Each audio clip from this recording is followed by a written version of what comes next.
1, Andy 0. I was like, Mimi huh? was like, I didn't say I got hate. I'm just saying this is why she's being critiqued herself too because she's not a white man. Yeah, which I agree And with. hospitalizations. To become a more active participant in your care, visit luma-edu.com. This message is brought to you by Amgen and AstraZeneca. KBLA Talk 1580 is here for you as you make your voting plan. And we've got a few Lubricated lies is wild. In California, you can register to vote all the way up until the last day to vote, which is November 5th. In LA County, you may vote at any voting center or polling place of your choosing. Early voting has already started, both in person and by mail. If you need information about your registration or any election question, call the registrar. Lubricated lies is crazy. 815-2666. That's 800-815-2666 or visit lavote.gov. Once you fill out your mail-in ballot, you may drop it in any county election mailbox found outside places like libraries, or you could drop it off with a poll worker at any vote center. If you suspect election foul play, voter suppression or intimidation, or other irregularities, or if you need to know more about your rights, call the Election Protection Hotline at 1-866-OUR-VOTE. That's 866-687-8683. From any state. And if you need more information on specific candidates or propositions, check out our interviews and analysis on our YouTube channel. I just want to see how high I can get it to read. Remember, I want to get it in the thousands. and the sooner we do it, the better. The last time it was 490. Because it does. Your election information station, KBLA Talk 1580. Hey, so I'm calling your show, cause I need to know. Show me which way to go before I throw my man out. Damn, it's at 888. Just let me ask Ronald exactly what's going on because it takes two to tango and I need to hit his side of the story. So she's driving me insane, got stress heavy on my brain. She keeps playing silly games, and I'm about to bring the pain. We seem to fuss and fight every day and every night. Please give some advice so we can see the light. See the light.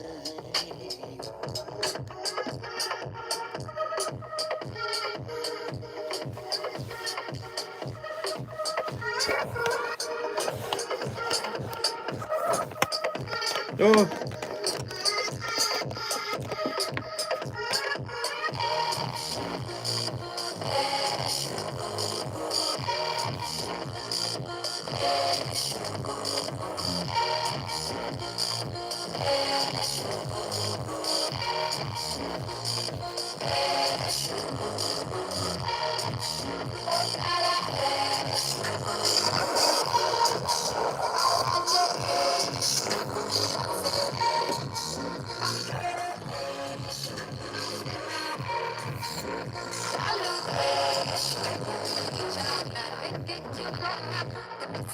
There we go.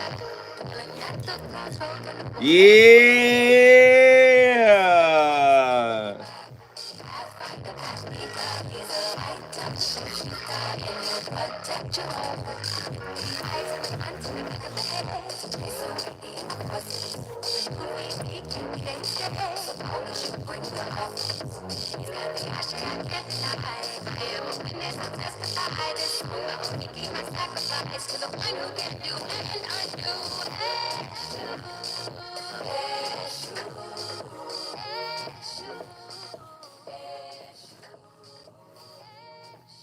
Hello everyone, I'm Darren again. Today's topic comes from a question asking Come on. what is meant by the term dry begging. Now this is something that can come up in families, relationships, workplaces, social media, sometimes society in general.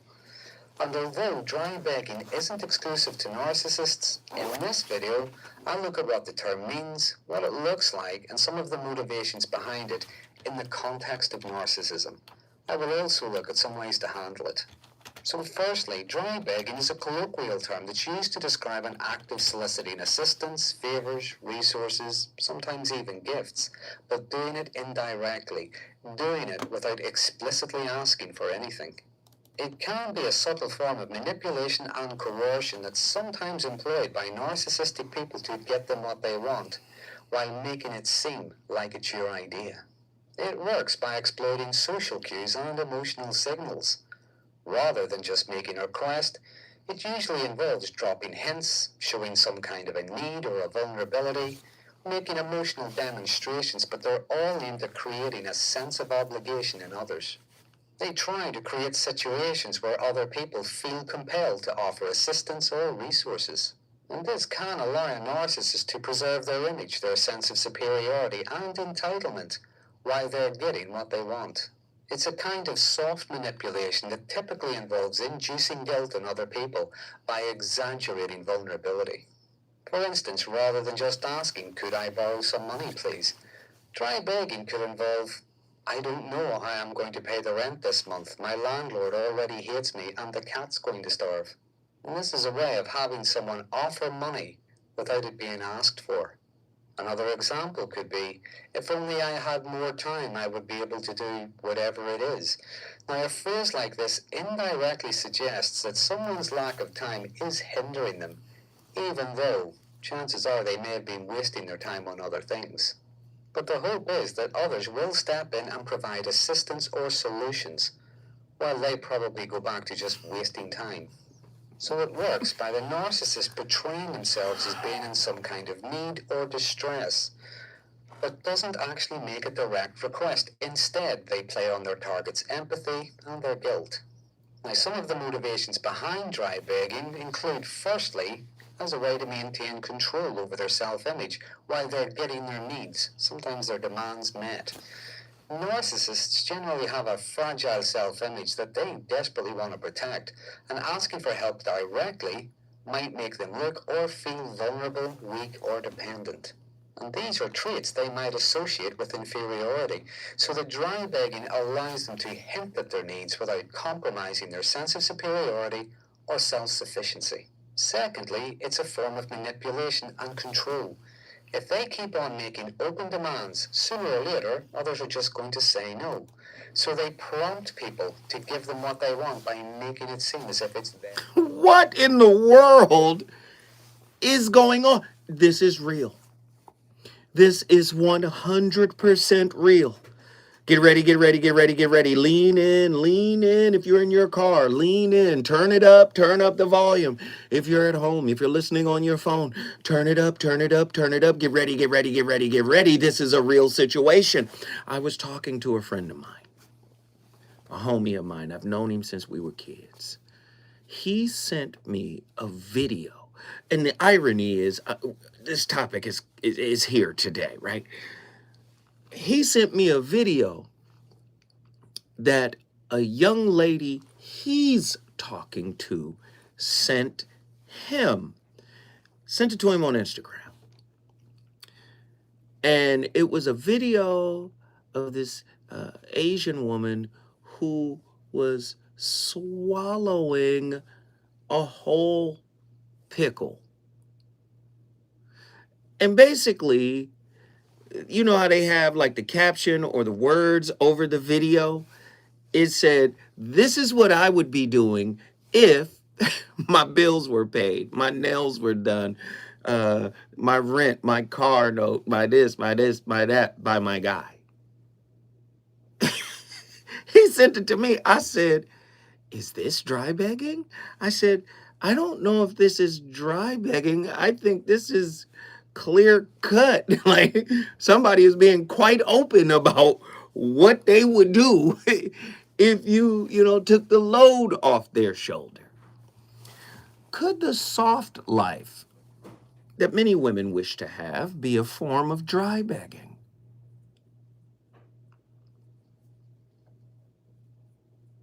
It got real quiet. I know. I'm just interested in questions. I like to ask difficult questions. If I'm going to be with him, I got to be in my soft life.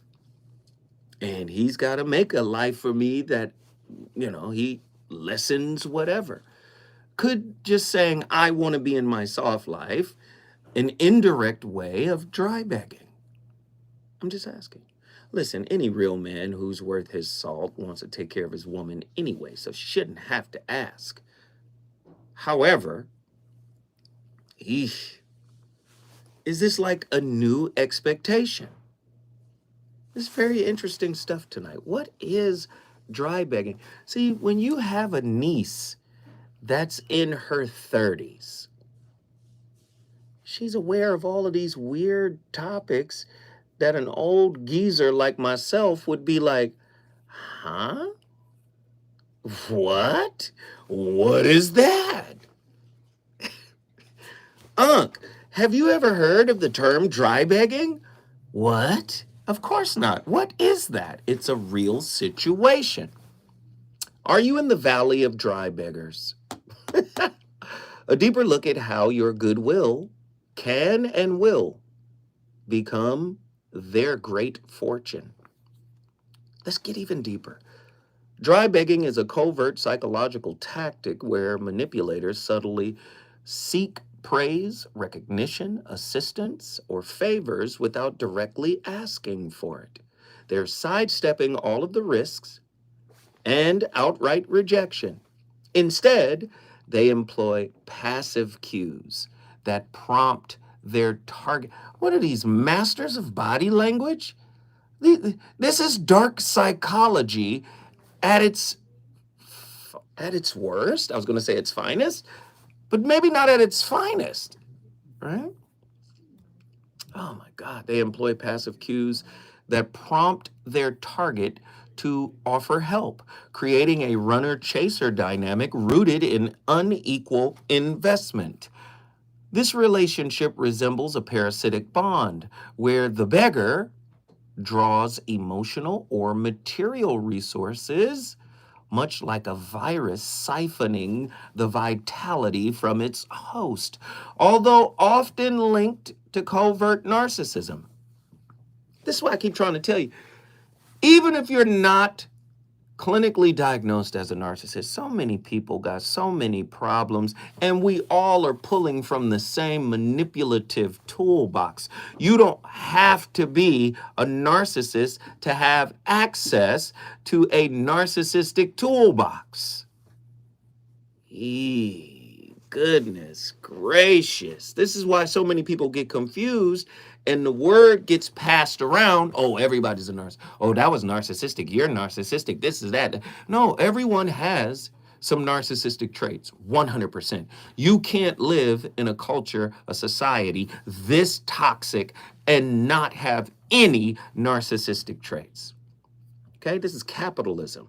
This is opportunism. Is that not a narcissist, psychologically speaking? They're looking for the opportunity to get validation, to get praise, to be pedestalized, right? Are we not doing the same thing when we get into corporate America and it's dog eat dog? Is that not a narcissistic movement? 1-800-920-1580. I want to talk to you. This relationship resembles a parasitic bond where the beggar draws emotional or material resources, much like a virus siphoning vitality from its host.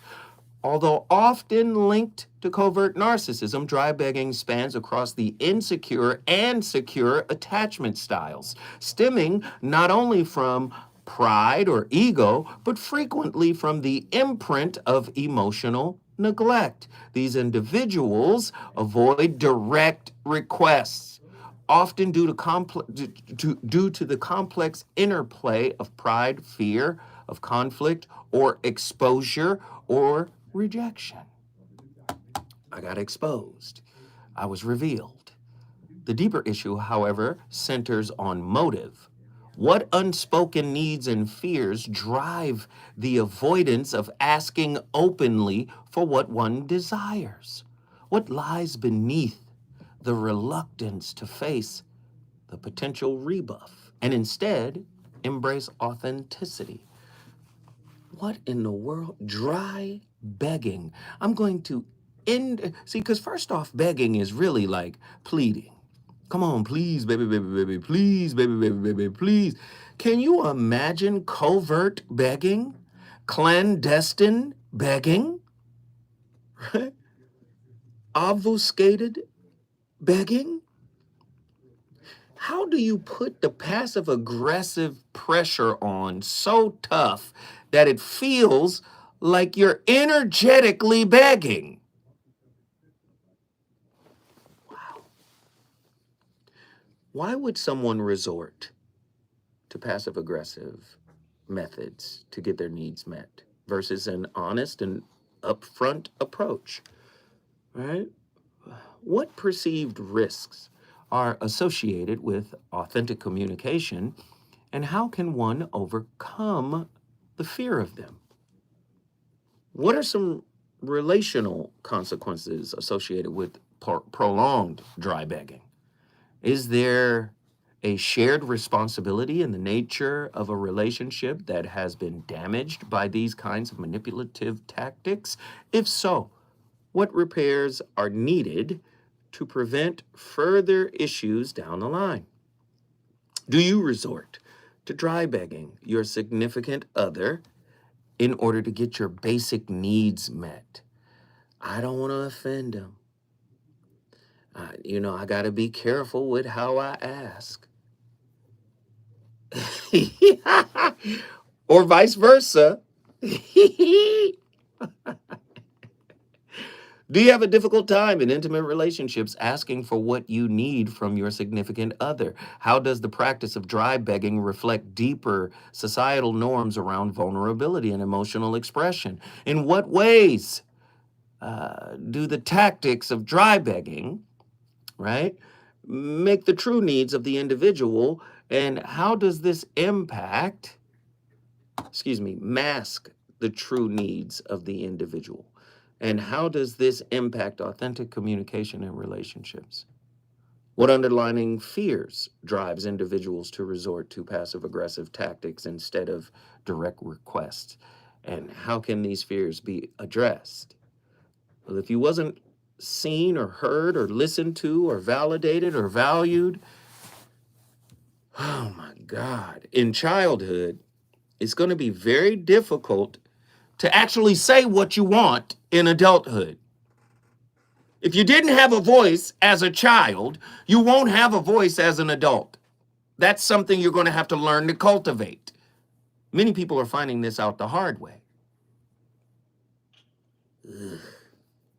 If your voice was stunted, if it was repressed, if it was suppressed, if your feelings were stunted, your emotions were repressed or suppressed, and you couldn't be the real you when you were a kid, you're not going to be the real you as an adult in relationships. Because you think, oh, this is my first relationship. No, your parents, your home life is your first relationship, and that's the one that creates the mold. When I come forward, the voice of reason. I'm going to the phone lines. You already know what it is. Let's get it. Hey, so let's take this phone call, man. With some Williams on KBLA Talk 1580. Are you an entrepreneur looking to take your business to new heights? KBLA Talk 1580 is your partner in success. Every day, we celebrate and elevate Black-owned businesses across our community. Our KBLA SMB Marketplace currently features The Cookie Deli, Badass Bakes, Hair Concoction, Higher Education Accreditation Consulting, LACC Radiology Technology Department, and Malik Books. Your business deserves to be heard. Let KBLA Talk 1580 amplify your voice and connect you with our powerful community of listeners. Email smb@kbla1580.com today. That's smb@kbla1580.com. At KBLA Talk 1580, we've got your black. Before running for state senate, Laura Richardson was named one of the most corrupt members of Congress, guilty on 7 counts of ripping off taxpayers and a pattern of deception trying to cover it up.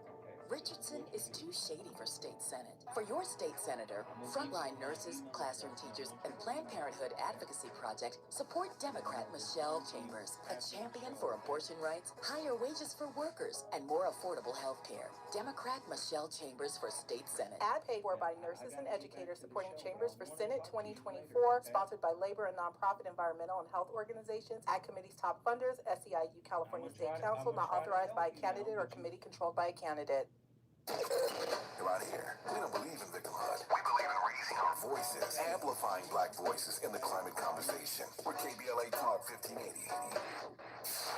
KBLA Talk 1580. We've got a lot to talk about. Imagine a Los Angeles where everyone can thrive, where communities have access to the resources they need to succeed. That's the vision of Detours Mentoring Group, Inc. They're dedicated to improving life in LA County by providing educational support, employment assistance, and spaces for community engagement. By 2050, they want LA to be the best place to connect, create, learn, live, and play. They're working toward an education system that's well-resourced. Oh my God. Becoming a hub for artists and innovators, and making sure everyone has access to healthy food, quality healthcare, and safe housing. It's about building a future where we all have the chance to succeed. We invite you to learn more about their mission and get involved with Detours Mentoring Group, Inc. This is a community call to action from KBLA Talk 1580.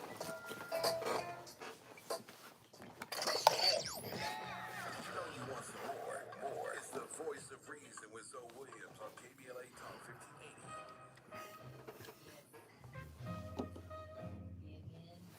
Thank you. Thank you. Thank you, Liz. Thank you.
We're going to talk all about how not being allowed to express your feelings in childhood and having to stuff your angry feelings can play out in you being somebody who is overly passive aggressive. So let's get into it. Complex PTSD in childhood as it relates to the parenting dynamic. If you have this experience as it relates to your childhood with your parents, what not being allowed to push back as a child, not being allowed to speak your mind and get angry by being told to go to your room and cry it out and what's wrong with you, or being punished for having feelings because you were rightly so angry at a parent's response, when that's not allowed again and again and again, it can create a tendency to be passive aggressive in your life.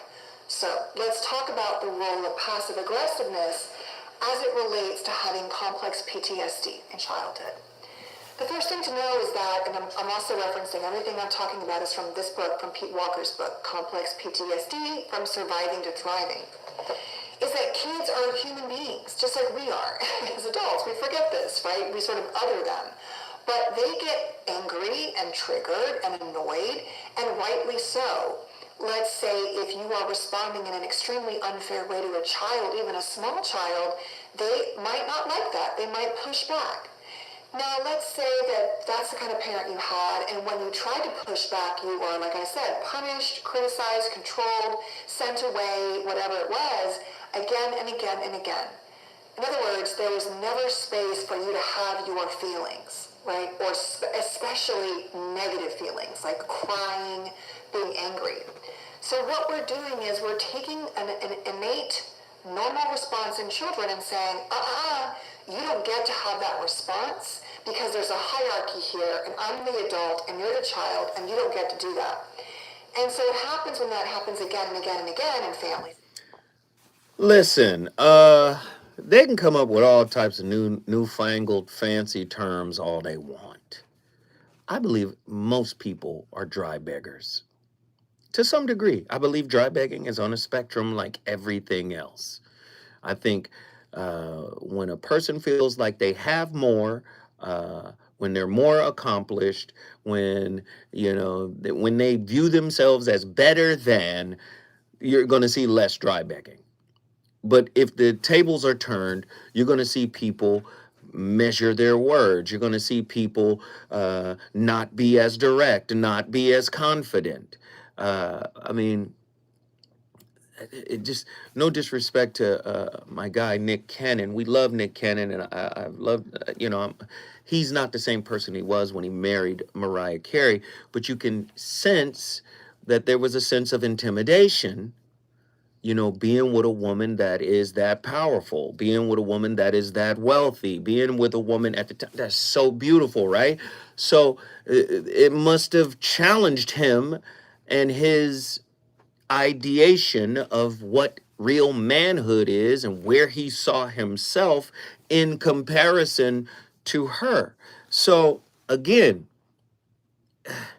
he might not have been as wild or as direct or as real or kept it as funky as he probably wanted to, as he probably could with people that are of a lesser so-called status than him, women in particular.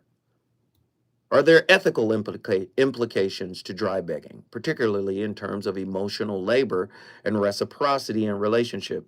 No disrespect, but anybody with insecure attachment style, or even, I would even argue secure attachment styles, because what happens is, just because it's labeled secure, people will assume that secure attachment styles are perfect. The secure attachment style is perfect, and that they don't have any issues, and that's not true. I do believe that they dry beg too. But let me just say it again. Emotional labor, typically, if you've been abused, disrespected, not seen, not heard, in and out parentage, in and out presence of your primary caregivers, you're going to struggle sometimes with emotional labor. You're going to struggle with reciprocity. The avoidant types may struggle trying to process, what the anxious preoccupied is giving. The anxious preoccupied may resent the fact that maybe what they're giving isn't being acknowledged or respected or reciprocated. So anybody with an insecure attachment style, I believe, is going to struggle with emotional labor. Like, that's going to be a term for them. Are there ethical implications to dry begging, particularly in terms of emotional labor and reciprocity in relationships? When I come forward, I'm going to the phone lines. Let's really have this conversation, folks. He's on fire tonight.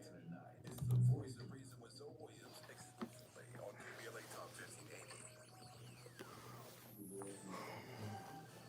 I'm Amber Payton with 4 things you should know from BIN News. The way of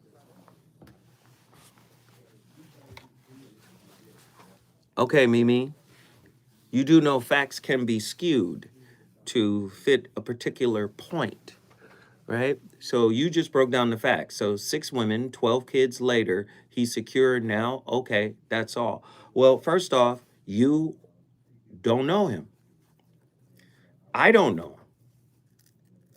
But you can only assume that life keeps lifing for everybody. And lessons are being learned, right? Lessons are being learned, right? Whether you act on what you learned or not. That's the beauty of life. Life will teach your ass a lesson, will give you an answer, and sometimes we'll fight with life's answer for a little bit because maybe it's not what we want to hear, but it's not like life didn't inform you. One thing life is going to do is inform you. And I believe that he is more informed now than he was when he was in his 20s. But if you just want to relegate him down to just the facts of what it is, you can make an argument and say, oh, well, maybe, he's not as secure. But I would say he's more self-aware now than he was when he was in his 20s. And I believe, like, first off, do we even know what his health is? Do we even understand what his motivations are? Could be selfish motivations, right? But, you know, brother got health issues too, right? So just to reduce it down just to the bare numbers without any context is intellectually lazy. It's intellectually irresponsible, especially if you don't have insight into that man's life, what he's dealing with on a daily basis. You don't know what it takes for him to get up in the morning. You don't know what it takes for him to make it through the day. Don't that brother have lupus? Hasn't that brother been close to death before? Like, we don't really know. So I would caution that we reserve judgment, right? That's all I'm saying. I would caution that we reserve judgment. We not on that man's path. We don't know nothing about his footsteps. And I just think, you know, it's important to be respectful of the path you don't have a roadmap to.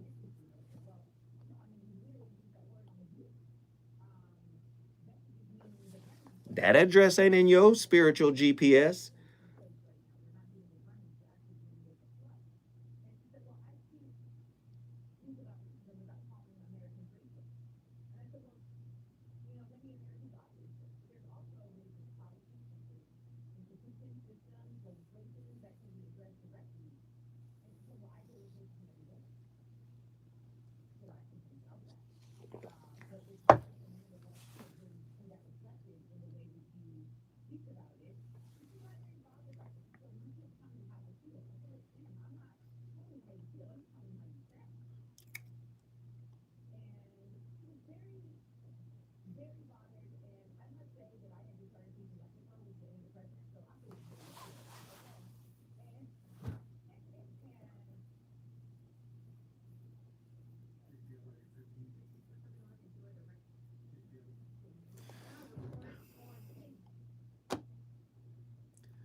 So you think that you had a power to make me respond?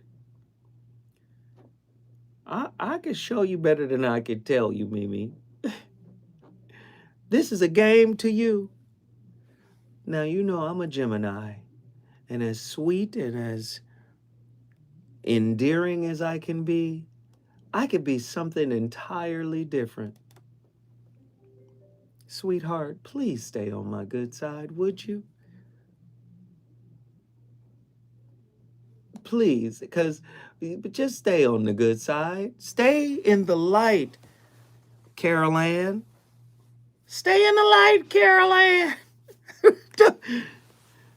Come on, sweetheart, be nice. Be nice.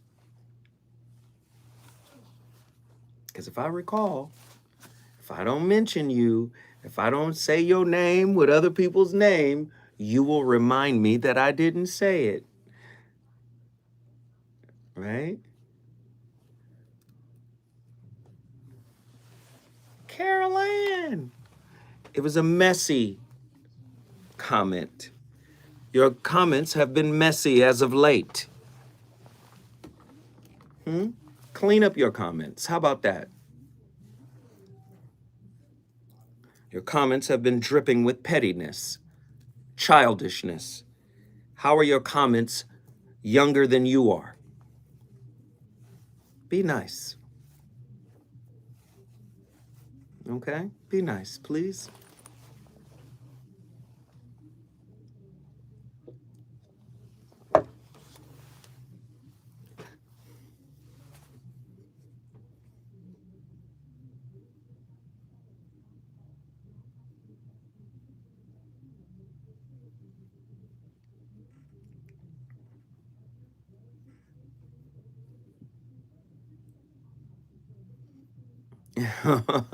Have your comments bathed and sent to his court. That's funny.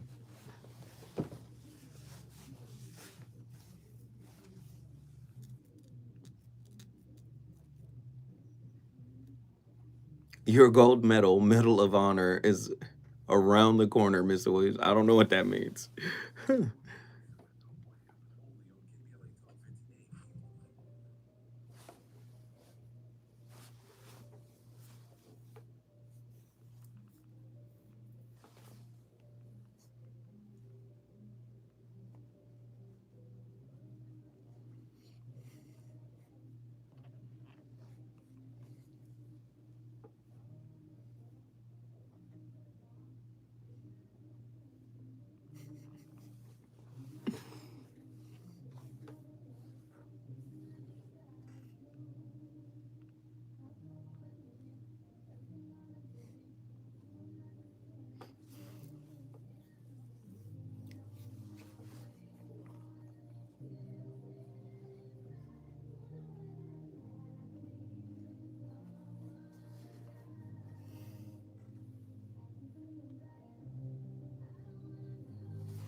Marriage and family therapist Dr. Darvo Lancer. Most emotional abuse goes unnoticed and unreported, and although it is an often overlooked form of abuse, that doesn't make it any less harmful or serious than physical abuse. Dr. Lancer defines emotional abuse as behavior that is purposefully derogatory, controlling, punishing, or manipulative towards another person. Both men and women can be victims of emotional abuse, explains Dr. Lancer. But unfortunately, many don't even realize when it's happening to them. One of the reasons why emotional abuse is so hard to recognize is because abusers will often blame their victims to deflect their wrongdoings, a common gaslighting and manipulation tactic called Darvo that you should be careful of. What is Darvo? The term Darvo was first coined and studied in 1997 by the University of Oregon Psychology, Professor Jennifer Joy Freyd, founder and president of the Center for Institutional Courage. She defines Darvo as a psychological manipulation tactic that generates self-doubt and mistrust and exploits a lack of awareness in victims and those around them. It stands for D. Deny responsibility. A. Attack. R. Roles become reversed between the V. True victim and the O. Offender. Freud first witnessed Darvo in instances of sexual assault, wherein those accused would often attack the victim's credibility and outright deny the allegations against them, making the public distrust the victims. In her 2017 study, together with fellow psychology professor Eileen Zubriggen, Freud found that victims of Darvo often end up blaming themselves and self-silencing. But Darvo can happen in friendships, family relationships. Darvo, one of those narcissistic tactics. But I would say the narcissist doesn't own the copyright to those tactics. But before I move forward and get to this caller, let me just say this. There's a sister out of Detroit. Her name is Dee. She called here. She's in tears. She wants to talk. She needs my help. Sister, just email me, please. I'm live on the air. Just email me, okay? Engineer Andy was talking to her, and I think he gave her my email address, but just email me, okay? The number, my email address is V as in Victor, O as in Oscar, R as in Ralph, 106 at gmail.com, all right? While the silliness is going on in the chat, the pettiness in my chat, the childishness in my chat, real life situations are happening. People take this show for granted when you should be taking it seriously, especially if there's work to do in your life. D, if you need me, I will respond. I will give you my number and I'll allow you to call me, and whatever is going on, I'll try to walk with you through that situation. Once again, my email address is VOR106 at gmail.com. Now back to this Darvo piece, because I think it's important when we're talking about manipulation and dry begging, which is a type of manipulation, of course. Darvo, deny, attack, reverse, victim, offender. Have you ever had somebody indirectly ask you for things, need you for things, rely on you for things, but never directly ask for it? You wind up doing it, And then when you remind them of your support of them, they deny they ever asked for it. They deny they ever needed it.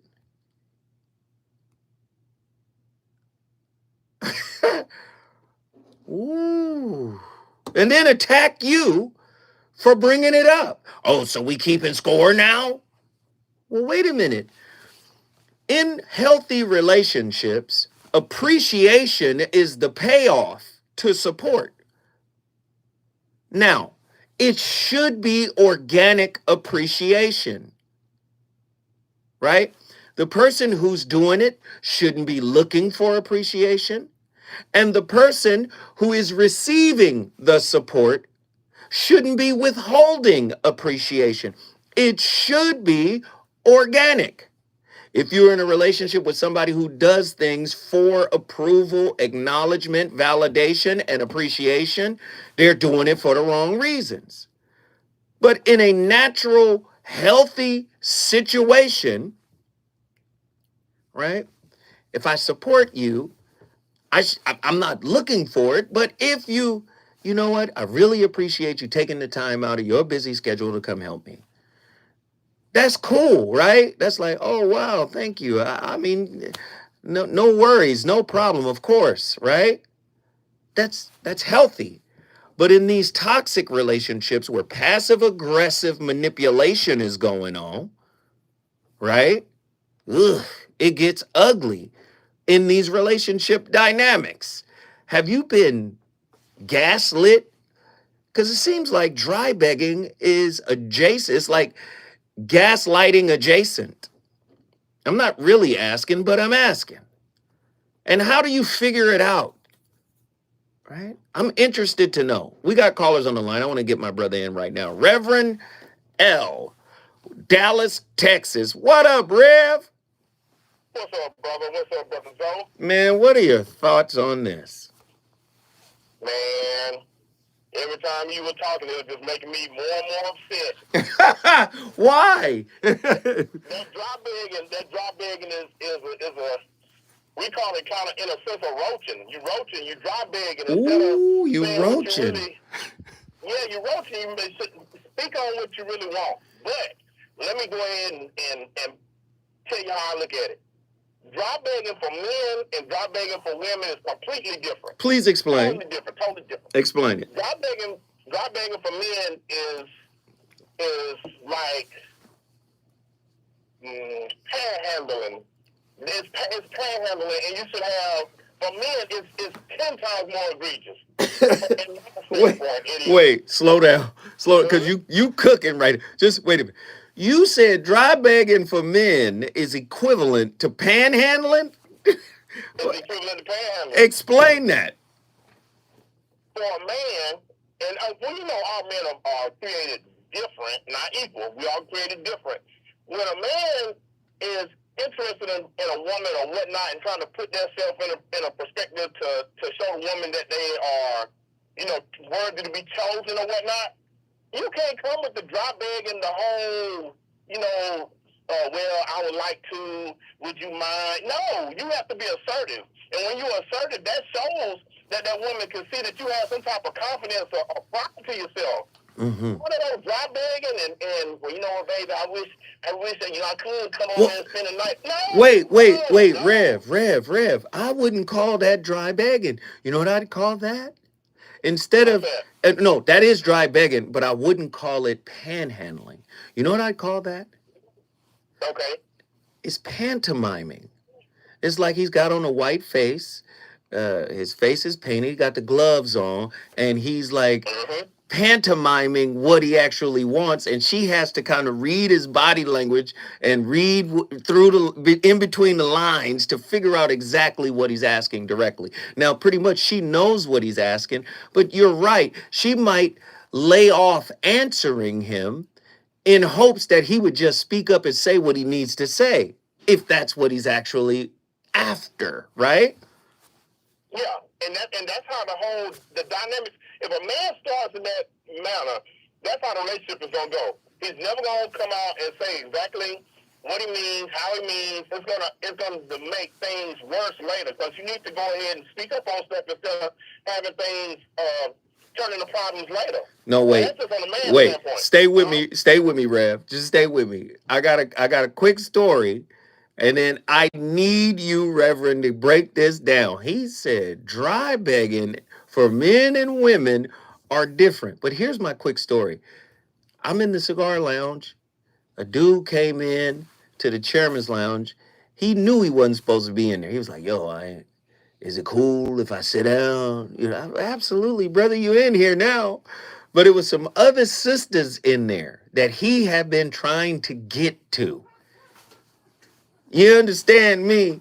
When I tell you this man from the Bay Area, listen, I was so damn proud that he was a San Francisco 49er fan because he did the 49ers right that night. The man came in there. He sat down. He knew he wasn't. He said, Zoe, I don't want to disrespect your membership, brother. I said, oh, no, you're not disrespecting the membership, man. I know you. Have a seat, brother. Spend a little time and smoke your cigar. I thought he just wanted to come in and enjoy the ambiance. No, this man came right out his mouth. That man said, I came in here for you. He pointed at that girl. He said, you right there. I came in here for you. He said, she was like, listen, no, I'm not in, no, it's not even that kind of situation, partner. You know, she dealt with him right. She talked to him. He was showing her pictures of his kids. Yeah, I just came down here. I live right around the corner. You understand? I am in here for you. You understand me? Listen, there is no confusion about what he wanted. He told, I want you. Her girlfriend started talking. He said, no, ma'am, I am not in here for you. That question wasn't for you. It was for you. When we come forward, we going back to Dallas, Texas to talk to my brother, Reverend L.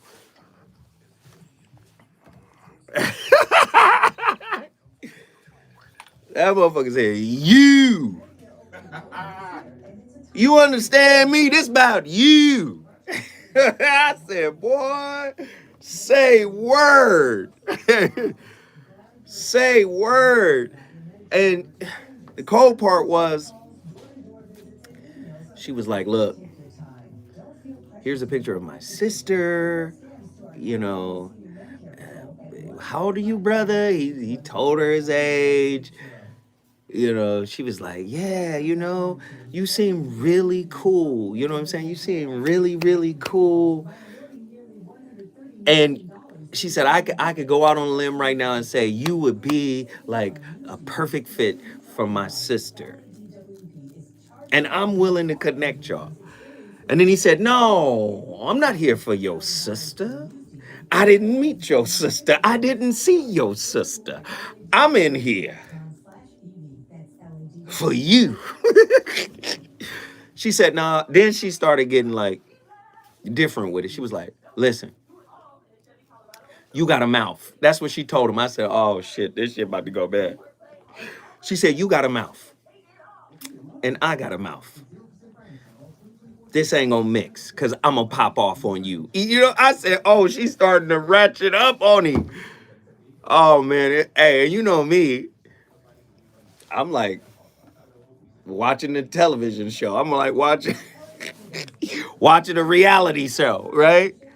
She said, hey, the way I am, the way I talk, she was like, nah, this ain't gonna be good.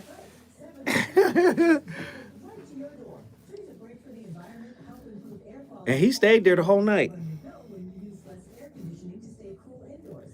Then when the night was over, he kept going. I think he had something to drink though. He kept going. He was like, you guys want me to order y'all a ride home? Do you need a ride? I said, this nigga wild. Leave these people alone. That's when I stepped in. All right, brother, that's enough. You said what you needed to say. All right, leader, it's time for you to shut it down. Shit was comedy.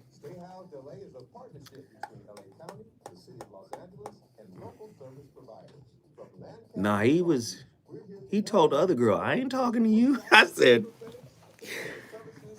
you know, part of manhood, we see funny shit in real life, right? In real life, we see the humor in it.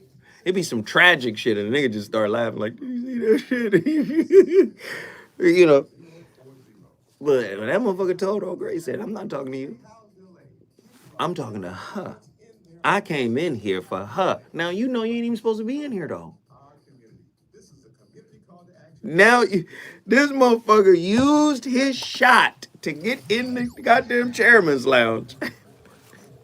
He went for broke.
Andy, can you play something for me?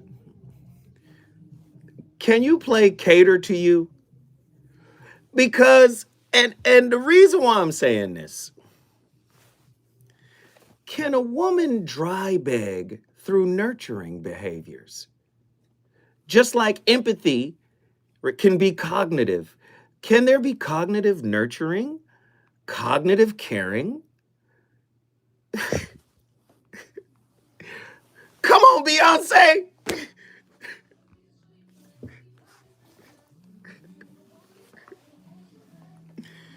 Kelly, rub my neck.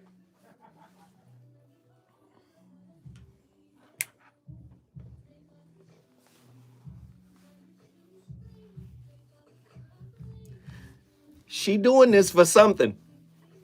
Let you feed me. Come on, feed me, baby. Come on. What do you want, child? I give it to you.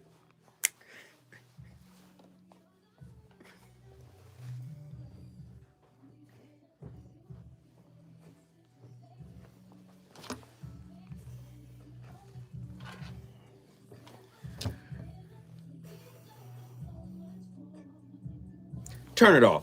Let me just say this. When has a woman catered to a man for nothing?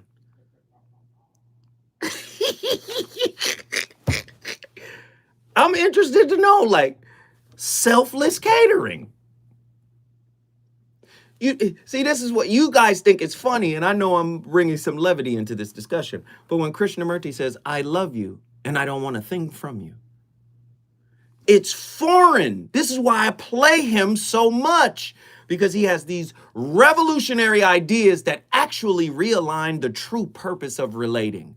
Relationships is about healing your internal wounds. That's why they say relationship as a mirror.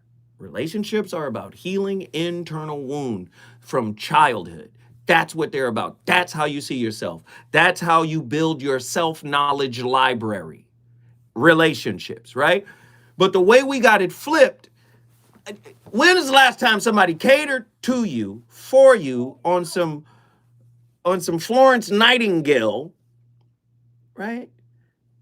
You got women out there now in the blogger sphere and YouTube and these spaces, and they get derided by other women for their advocacy of men and their feelings and their voice.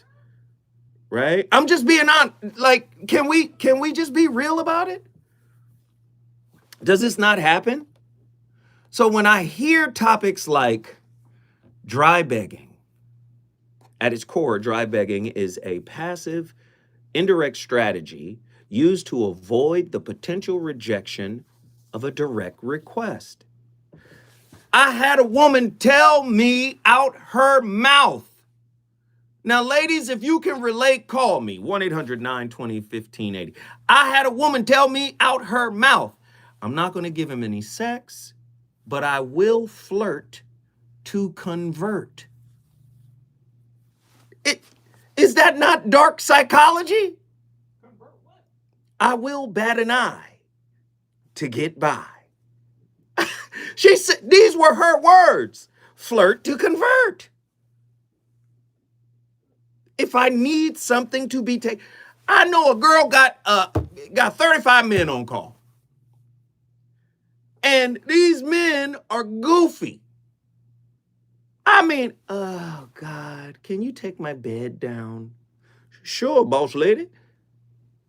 Oh my God, the hinges on the door are loose. You know, this is the age of the internet. You can call Abby. You can call so many handy men and pay them like a man pays Jiffy Lube. You don't need to have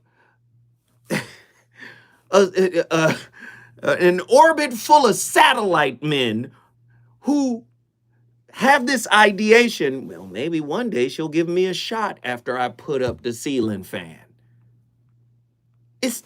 Flirt to convert. Is that a type of dry begging? I'm interested to know.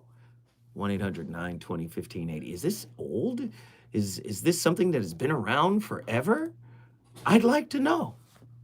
Because so many people think, oh, it's the toxic person. It's the person with narcissism, or this person who hurt you. You hear me? Who hurt you?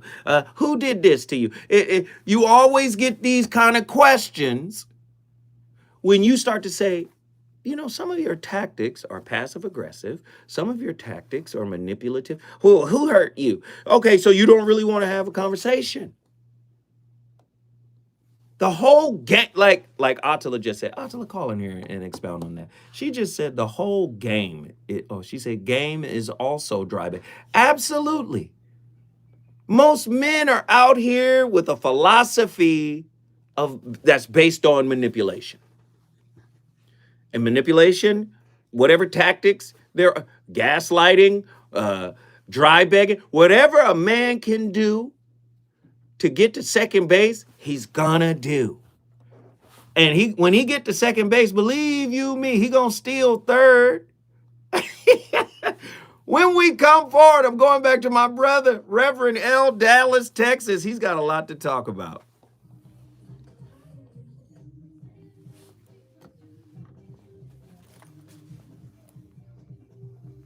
Where you do that?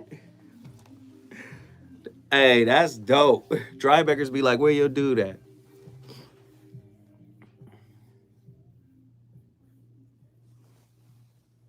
Tell ya how you're building. Ooh, come in.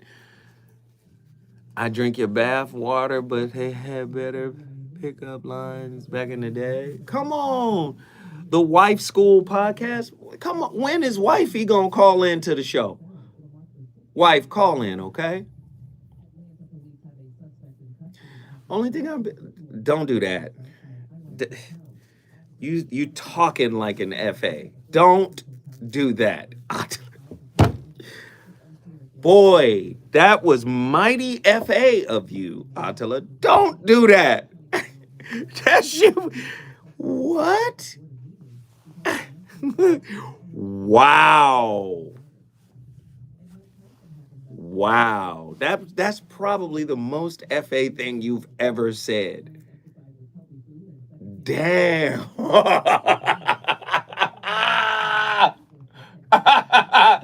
Yo. That's funny. Damn, Attila, that shit was cold right there.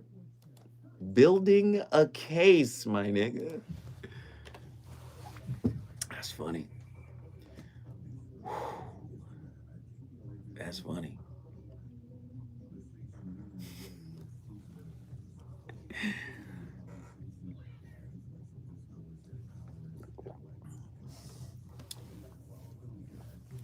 Where are my callers? Ladies, why aren't you calling in? I don't understand. Like, these be great topics.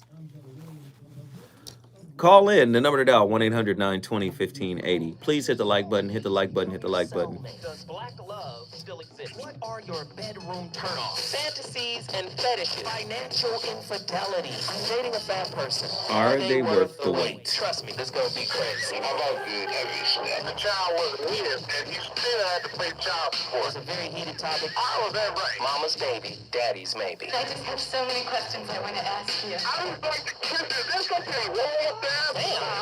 He told me he had a vasectomy. I'm pregnant. Betrayal has been committed. Hit you with a bad touch routine. How does he maintain his humposity? He likes it when it pinches my nip. Why can't you open up, brother? I'm a karate man. Karate man on the inside. They don't show their weaknesses. Yeah.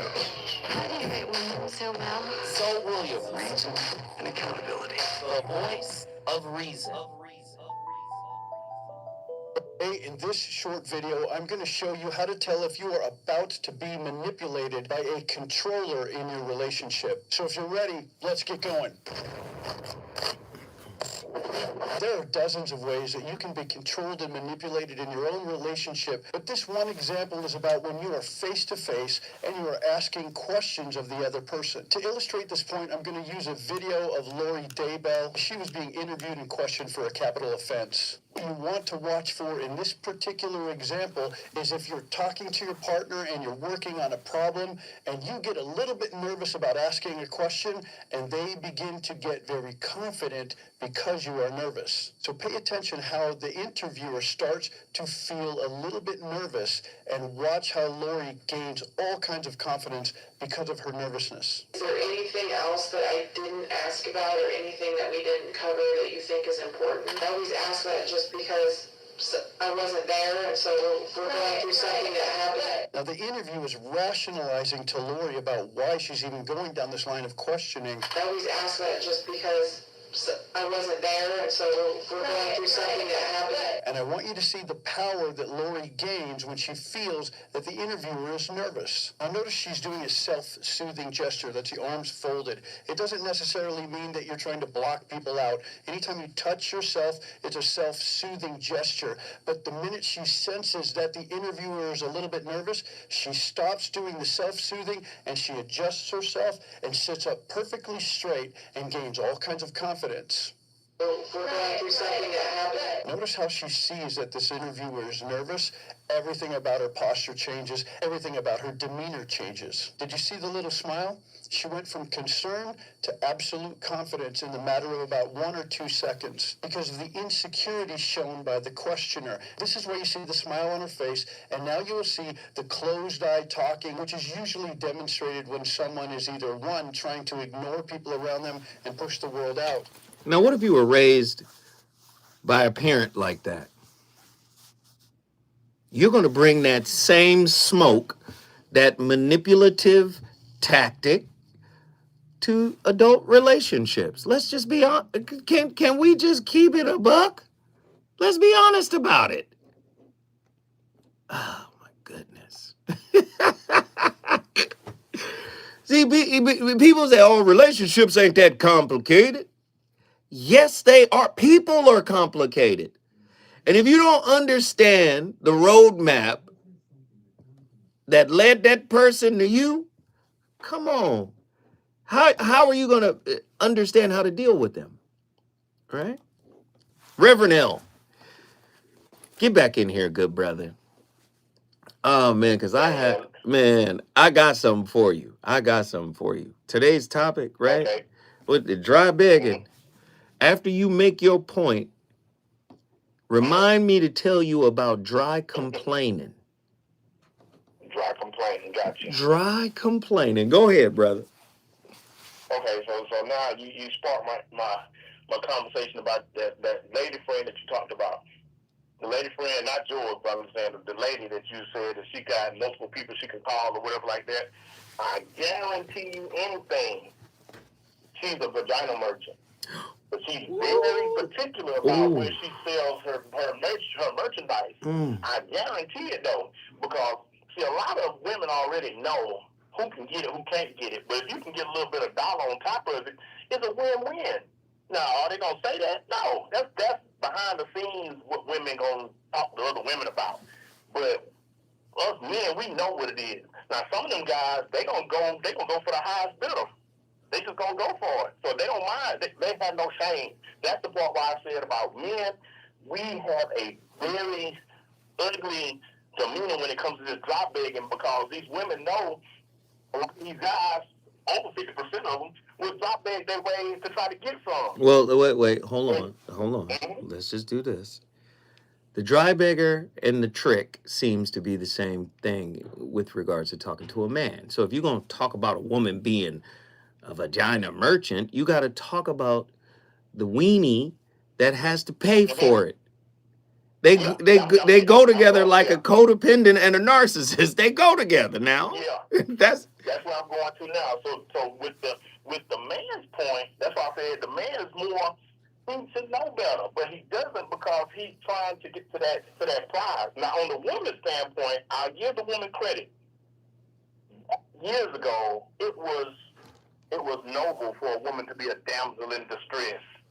I need some help. I shouldn't have to do this by myself. I would like a man something in his financial advice and basically anything that he can do to help her.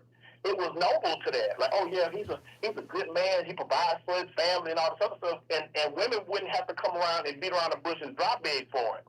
But see, now the trick part has come in to where now women take that, they leave the damsel in distress shit out. They just go ahead and talk about whatever. Reverend L, you can't curse on the air, brother. Yeah, I got a little heated. I got a little razzle dazzle. I'm sorry about that. Yeah, so I don't like the fact that people play on people's good gestures, especially when it comes to men for women. If a man wants to do something for a woman, just do it. Don't beat around the bush and try to do it for favors or whatever like that. Do it because she actually needs some help. Like you said, the lady needs something, the hinges on her door fixed. Just do it out of good faith. And she'll actually respect you more if you do it without any type of ill intent. Right. No, I agree. If you just do things because you want to do them, not because you want something from the person you are doing the thing for. And I think that those type of people are far and few in between, in my opinion. Because everybody wants something. That's why I went back to the Krishnamurti quote when he says, I love you, but I don't want a thing from you. It's rare to find those kind of people that are just good people that want to be good. Now, I'm not even going to say they want to be good. I'm just going to say they are good. They are kind. They are caring. And they're not looking for you to, one-up them in that. And I think because we live in this culture of competition, this culture of one-upsmanship, this is why I was going to lead back to my point about dry complaining. Have you ever seen God bless somebody who came out of a negative situation relationally, but yet they want to compare the new situation, which in its infancy is better than the last situation, and they use that as the opportunity to complain about the situation God was gracious enough to bless them with? That's dry complaining. If I'm the new man, you ain't got no time or space to really be complaining about what you said I'm better than. Do you understand? You said I'm a better choice, which is why you're with me now. If you're still pining over the situation, right? Because complaining about them is thinking about them and doing whatever, and writing about it and posting and doing all kinds. You dry complaining. And is that much different than what they say the narcissist does when the narcissist goes on a smear campaign against the person that didn't give them the validation? It's almost the same thing. Basically the same thing. And then they couch it in, I'm just expressing myself. I'm telling my truth, finally. Oh, I hate that. I'm telling my truth. Just be quiet. Sometimes you don't have to say anything. Just be quiet. Especially if you're blessed. I can see if the situation you went into from the last situation was worse, but if the situation is better, how do you muster up the energy to slander, critique, put down, diminish, devalue the last situation? Aren't you out of there? I think that person that keeps complaining, keeps dry complaining, they deep down don't feel that they deserve to be with that new person. Why you keep talking about it? Why you keep complaining about something that you already said that you didn't like? Is that a trauma? Is that a trauma bond? It could be. That's good stuff. Tonight's topic is really nuanced. I love it. Woe is me. What's the woe is me? It's another term. Was like they don't understand. Too good to be true. You're too good to be true. I just can't believe I found somebody like you. Why not? Why you feel like you don't? You should deserve that. Well, no. You've been blessed.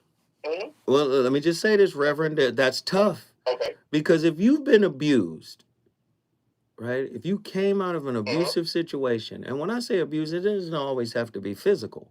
But if you came out of psychologically, emotionally abusive situation to where you got one of these insecure attachment styles, where you develop one of these insecure attachment styles, the only thing you know that is your norm is that dysfunction. So if something healthy comes along, it is foreign. It's almost like you can't recognize that it is a good thing. You can't believe that, man, this good things, when I was a kid, it proved to me to not last long. It proved to me to not be consistent. It was in and out. You understand? And sometimes it might have been abusive. So a good thing is also a scary thing for a lot of people. Does that make sense? Yeah, that makes a lot of sense. Yeah, man. So you can't be so hard on them for responding that way. But I believe we have to do a topic on dry complaining. After the fact, dry complaining. Are you trying to create a smear campaign? Isn't that what narcissists do? Let it go if you're doing better. How about that? Yeah, let it go. Yeah. Hey, man, guess what you just did, good brother? I thought that was in the Man, it's always a pleasure to have the good Reverend from Dallas, Texas in the building. If you want to bring your city in the building, all you got to do is call me 1-800-920-1580. Get at me, get at me, get at me. The number to dial once again, 1-800-920-1580. Attila, Houston, Texas. Get in here. Attila. I'm here. Go ahead and clean it all up. Go ahead, Attila, clean it all up. We was in here wilding, so go ahead and clean it up. I hear y'all talking about women. Women. Women. What y'all do without women? I'm just curious. Nothing. Like, if we just all just got beamed up by Mother Isis, what would y'all do? Fail. Fail. No, we would fail because if it was just dudes on the planet, we fighting. I'm sorry. It's over. We're fighting. It's war. We would fail. But go ahead, finish. Well, I wanted to give some reflections on what y'all were just talking about. So that whole thing about trying to maintain esteem and trying to have this image, right? I think that when we're talking about how do I say, someone kind of not believing, they just can't believe their good fortune. You're just too good to be true. I look at that as them seeing you through the eyes of what they wish they were or what they want to be. And they're not realizing that they're actually looking at themselves. So your low esteem is what is putting you in this space of almost a form of guilt for something that you couldn't control.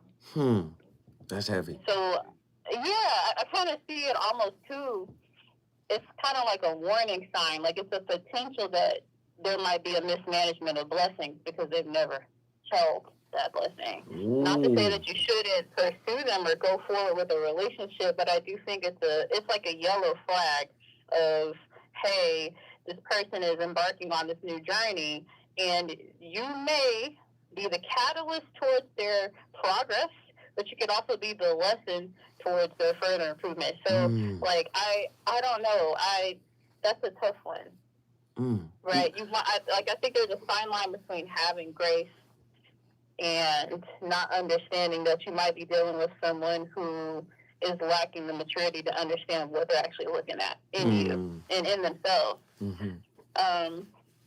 So I guess at that point, if that were me, I would just slow down, meaning it's not time for us to just like jump into a relationship just yet. I'm like, okay, maybe we need to just like slow down a little bit. But there's that. And then the other part that I wanted to talk about with the whole talking about your ex or the, what did you say? Who's ex? Smear campaign.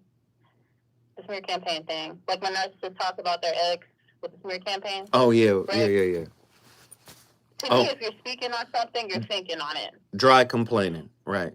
Right. So if you're speaking about it, you're thinking about it. Right? And so, you know, for people out here who are maybe reveling or feel like sorry for their current partner and they're just, oh, they've just been through so much and their ex was so horrible, again, pause. If they were so horrible, why did they spend X amount of time with them, right? Like, so I think, again, these are all like just kind of little notations I think we should be making and really discerning and understanding what and who we're dealing with. Same thing with the dry begging. Okay, if someone is dry begging to me, I'm thinking one of two things. Either this person, A, is trying to manipulate me, or B, they really don't know how to ask for what they need. They have no idea. So at this point, do I want to embark forward on this journey to teach them that, hey, you don't have to do that. You can be direct with me? Like, what do you do? Like, how would you respond to a dry beggar? But let me ask you this question, and I'll answer yours as well. Like, people, listen, if I can't confront myself, how am I going to have a real, serious, substantive, direct, respectful, and assertive conversation with you? Like, this is why concepts, I mean, this just sounds strange to me, but this is why concepts like this exist, because people are internally fragmented. They're not comfortable with themselves. The total, the total of who they are. They're not comfortable with that. So guess what? I'm going to create a tactic, right? Or develop a tactic that I can use to push you closer towards my goal line, right? I think that is one possibility. I think the other possibility, though, is that they're not comfortable in where they stand with you. I do believe a person can be dry begging in one situation and direct in another, just simply because of their positioning with that other person. Oh, you girl, you done rang the bell now. Because there's certain people that come into your life whose total mission it is to disrupt your spirit for your betterment. See, people done got it in reverse. They think, yo, the right one for me is going to be smooth sailing. That's Disney. That's Disney and the gang. Sometimes the rough waters is actually the catalyst for personal growth, for transformation. And you need a partner that will reflect you back to you so you can see how you show up in those moments. Does that make sense? But if it doesn't feel good, our natural inclination is to believe that it isn't good for us. Thus, the dry complaining in hindsight. Thus, the smear campaign. Do you see what I'm saying? Stay with me, Attila. When we come forward, we going back to Houston, Texas. Let's get it.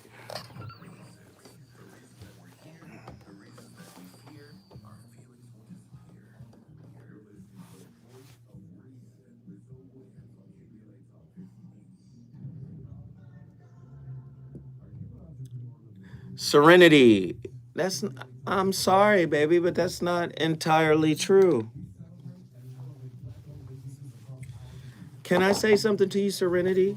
I would love for you to call. I want to talk to Serenity. Serenity, call me. Let's talk together. My number is 1-800-920-1580. Call in, Serenity, because I would like to unpack that.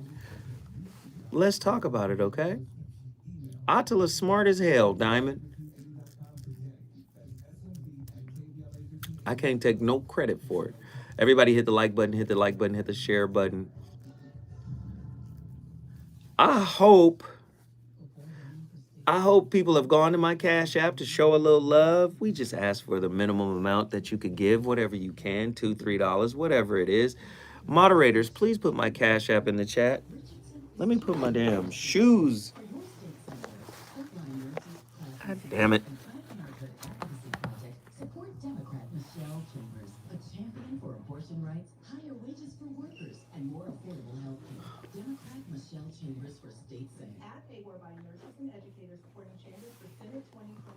Sponsored by labor and nonprofit environmental and health organizations, Ad Committee top funders, SEIU California State Council, not authorized by a candidate or committee controlled by a candidate.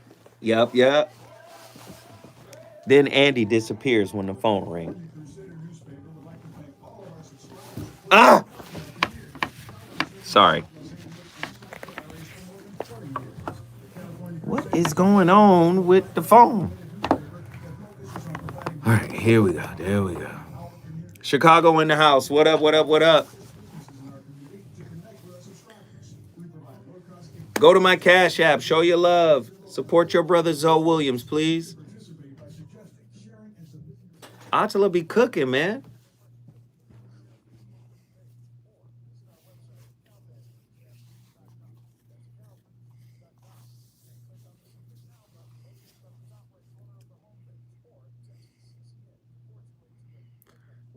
Bibo El Tio. What in the world? How did he find us? Bibo El Tio.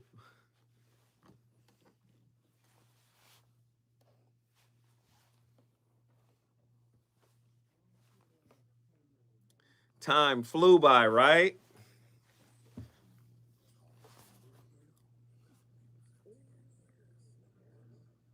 Chicago is the Alabama of the North. That's funny. It's the Mississippi of the North.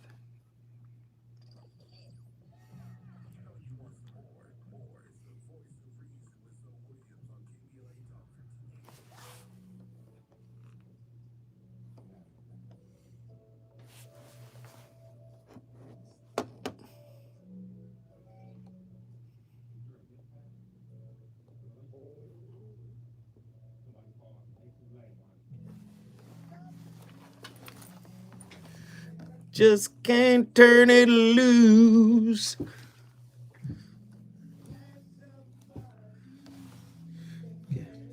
Next to you.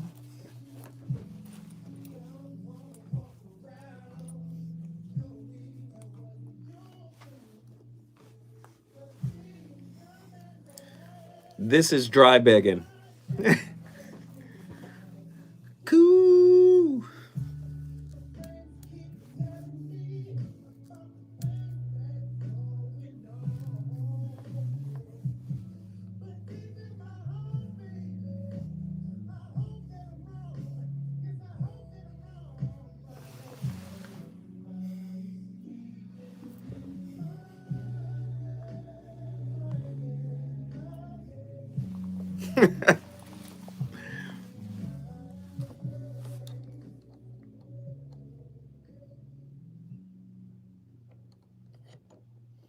My name is Gabriel Arroyo, and I'm a licensed marriage and family therapist located in Southern California. So in today's video, we're going to be talking about asking for your wants and needs in a romantic relationship. So this is a follow-up on a previous video of asking for your wants and needs for better communication. So now we're going to get a little bit more specific on in relationships, romantic relationships. So what I hear a lot when I start either individual therapy, when the client is talking about their significant other, or in couples counseling, is there's a gap in their wants and needs being met or their partner understanding their wants and needs. And so when I do a little bit of digging and we talk about it a little bit more in detail, I'm constantly hearing that there seems to be some misunderstanding or that they don't know how to specify their wants and needs, or that their partner is just not getting what they're saying as far as I want X, Y, or Z. So let's go through some few basic steps of how you could clearly articulate your wants and needs, and a little bit of training practice to deal with your partner, just in case that they're not fully understanding. The biggest thing that I tell my clients when they're talking about their wants or needs being emotionally related. A big one out of here is I want my partner to hear me, listen. I'm sorry. Maybe I'm oversimplifying it. Why would a healthy partner not actively participate in facilitating whatever needs that they could give you? Because I don't believe all your needs should be supplied by your significant other. But a healthy partner, a self-aware partner, a partner that's on the healed path, right? Healing themselves, because healing is perpetual, it never ends. But somebody that's on a healed, why would they ever hold back giving you what you needed? See, I think it's in reverse. I think it's really insane to ask an unhealed person, someone who hasn't gotten on this perpetual journey towards healing, right, to provide your needs, to help you with your needs. How do I ask for my needs from someone who's selfish?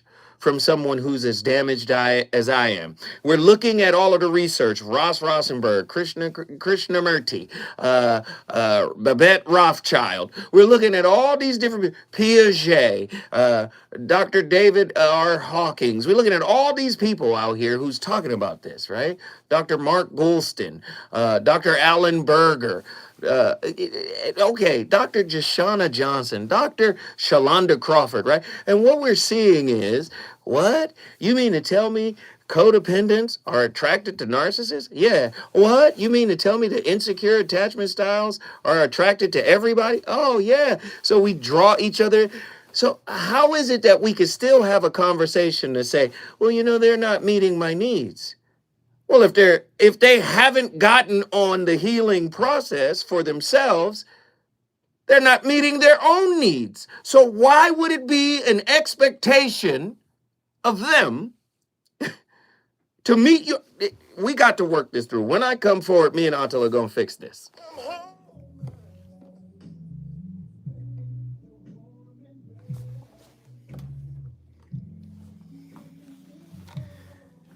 Am I off?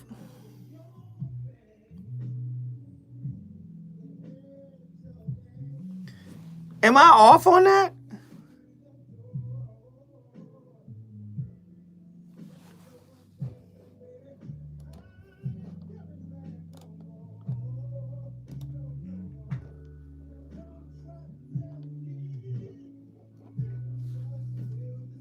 I guess y'all not listening. Okay.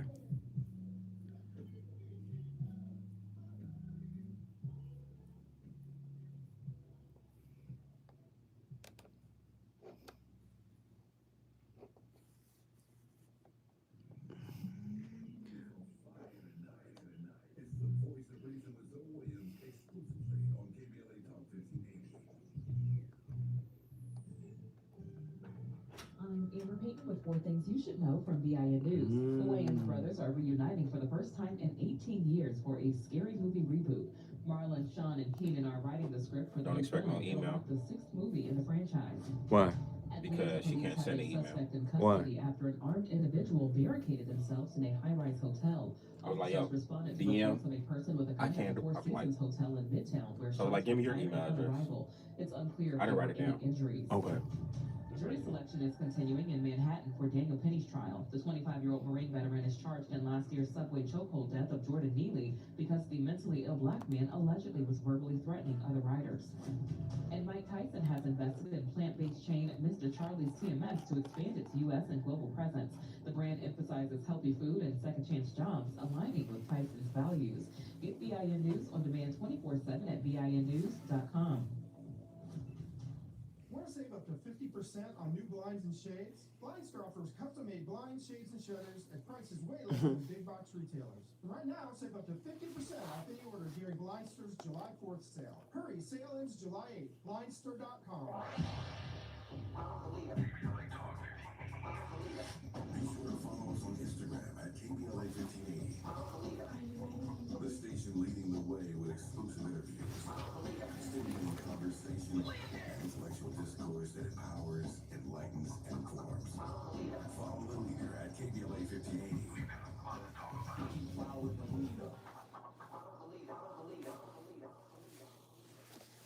Hello, LA. Metro is your partner for thriving communities and sustainable travel. We're dedicated to providing better transit for everyone. When you go Metro, you're more connected to jobs, healthcare, school, and loved ones. It's the way of the future. Start your This journey week at is just metro.com. bananas. It really is. Where are we? What was yesterday? And why these different people coming in here calling me granddaddy? It's because of the gray. I do have gray hairs. Chardonnay is just like us. She comes out of our community and she spent years working in our community, bringing people together. Alafia. Yeah, that shit was crazy. Dry beggars be like, come on, brother. It ain't gotta be all that, bro. Word. If you like that, Kendrick. Ad paid for by Opportunity PAC, a coalition of teachers, nurses, faculty members, school employees, and public and private labor, healthcare, and environmental organizations. We believe you're a kind soul. California Teachers Association, not authorized by a candidate or committee controlled by a candidate.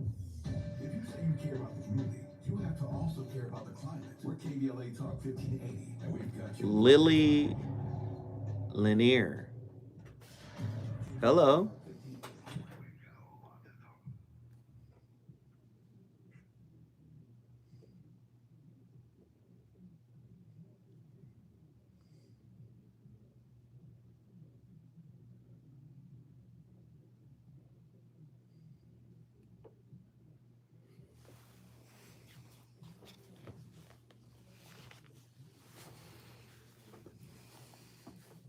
Let's be nice.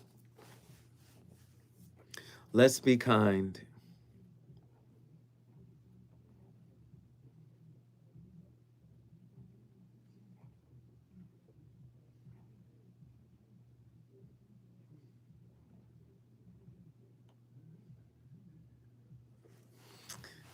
Okay, Nazarene, why was that deleted? I just want to see, what does that mean? Can you guys explain what that comment meant by password? What is that? Is that like an emoji? Is that like an emoji? Is that like a smiley face? Like, what does passwords comment mean? It's characters. Yeah, I was just trying to understand. Can OnlyFans be considered dry bag? So Jack is wilding right now, but he won't call in. Yes, it's like DOS emoji. Oh, so does any... Oh, it's spam. Got it. Okay. That's strange. I just never seen it, and you guys are so good at catching the BS. Y'all be like, nope. So I just, you know, I'm the one who might get fucking bit by the snake because I'm investigating. Like, what the fuck? So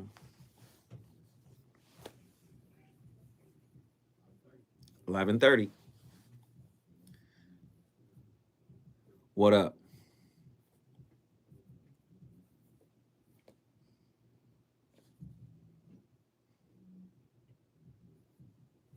Yeah, some really good mods for sure.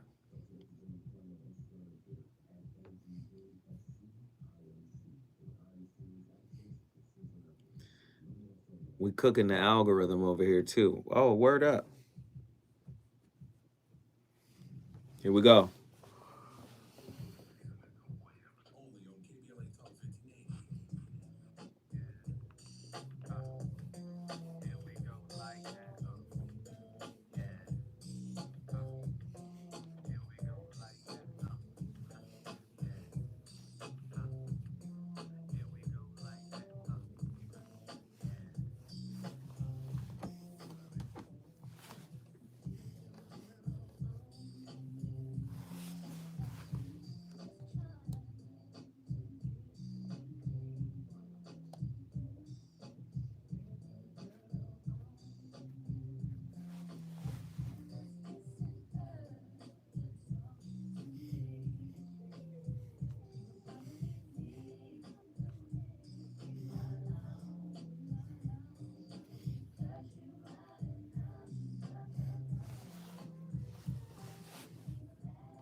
Welcome to this week's video, where we're going to talk all about passive-aggressive behavior. How can you stop being passive-aggressive in your relationship? And many of you may not even be aware that you're being passive-aggressive. So the first thing I'm going to do in this video is actually explain what it is and give you examples of behavior so you can see if you're actually doing this, because it's a super toxic attempt at, it's not an attempt at problem solving, but it's an attempt at conflict resolution that actually does not resolve any conflict. My name is Terry Cole. I am a licensed psychotherapist, a relationship expert, and the founder of the Real Love Revolution. So let's get moving on passive-aggressive behavior, shall we? So what is passive-aggressive behavior? Many of you, we hear this phrase on television and in movies, and people talk about it, but what does it actually mean? The term passive-aggressive, believe it or not, first came into popularity during World War II when soldiers, it was used to describe soldiers who were resisting what they needed to be doing. So instead of going forward with their orders, they would take a lot of time to do it or do it inefficiently. So it's an indirect way of communicating your dissatisfaction or your unhappiness about something, or your resentment about having to do something.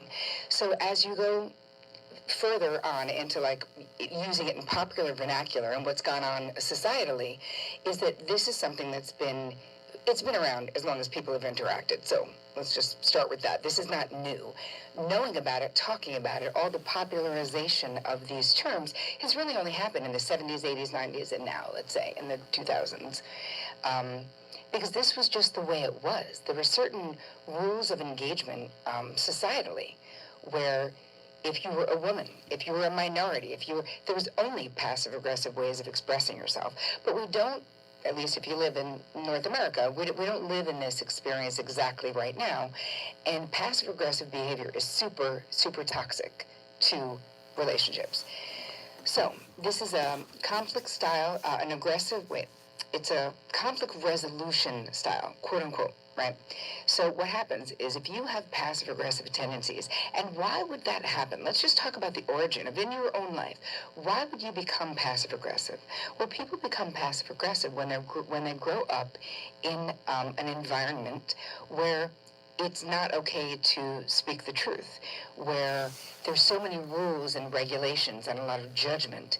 So if you speak your mind and someone doesn't like it, it becomes dangerous. So you learn to put it in, to basically put it inside to keep yourself safe. So that doesn't mean that you don't have anger, and it doesn't mean you don't get pissed off in relationships.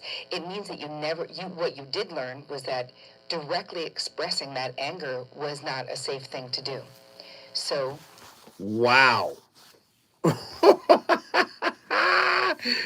She was cooking. And then you carry all of that into adult relationships, right? You become a dry beggar. Passive-aggressive complaining. Passive-aggressive asking. Because that is the way, and I wouldn't say it's a way to resolve conflict. No, I would say it's a way to manage conflict. But here's the problem.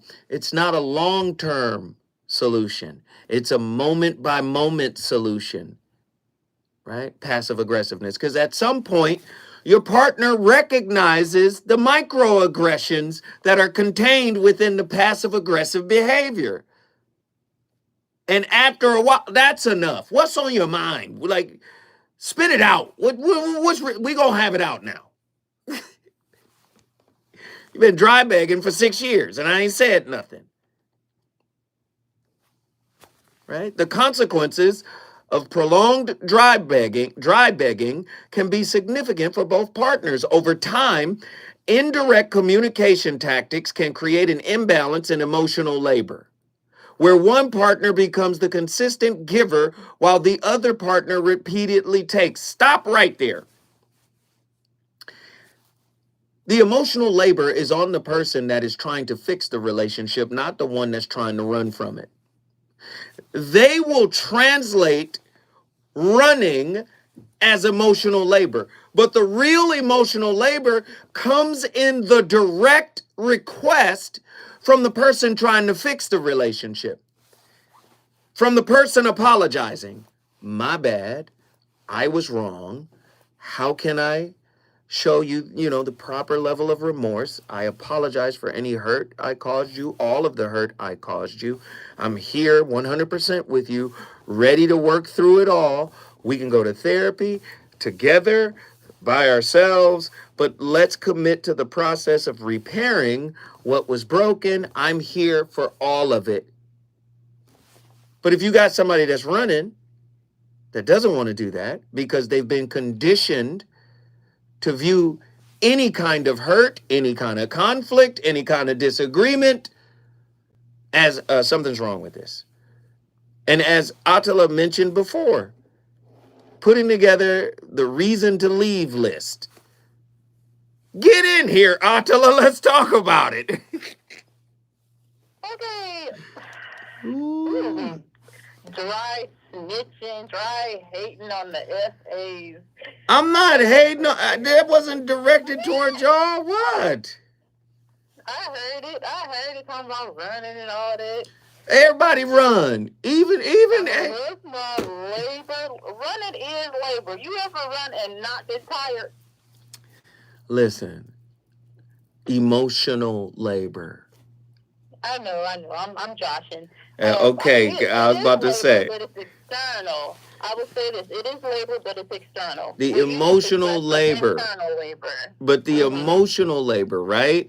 I don't have the capacity to do what's right to save this relationship. Facts. That's emotional labor, right? I mean, I don't mind saying it. I think that you have to get to a certain, for real, I think you have to get to a certain place, though, where your desire to be authentic outweighs your fear. Like, I can't be so scared and so, oh my God, that I can't tell you how I truly feel in that moment. And I'm going to let you know immediately. I even thought about the song that you played with Drew Hill. In that part where he says, like, being the man that I am, I can't keep my cool, or I can't lose my cool, something like that. Right. I was like, dang, that's avoidance in a mug. That's avoidance. Because you think about it, in that moment, he's preferring denial, he's preferring avoidance, he's even preferring to be neglected. But you got to ask yourself, like, why would that be the case? And I feel like it's because in order to really receive in a relationship, there's stewardship that comes into place. You have to steward the gifts that you've been given when you receive, right? So in order to even be a good steward, you have to really share equitably. And I think that's something that for avoidance is scary because there's always the chance that there's going to be this tilt where something that is equitable becomes inequitable. So if I know that I have the tendency to lean anxious, the moment that I begin to give, I don't have a proper understanding of what is acceptable, what boundaries are, what it means to keep a strong boundary with a person, even when they're not conscious of whatever manipulation tactic they're employing. So really, it's me neglecting my responsibility to instate the boundaries. I can't expect you to instate my boundaries. That's nuts. Wow. So that's something that I've had to learn recently. But anyway, y'all have a good night. Attila, guess what you just did? Houston in the building. Houston, Texas is in the building. Let's get back over to South Central. One of our favorites is on the line. When I come forward, I'm going to talk to our good brother. You know who he is, straight from South Central Los Angeles. He needs a little space to break it down. He needs a little room to get his point across. But he's my brother. You already know who's coming up next. Trust me, he's got a lot to talk about.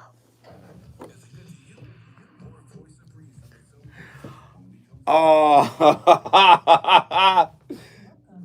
y'all dumb. Y'all dumb for that. Marbles?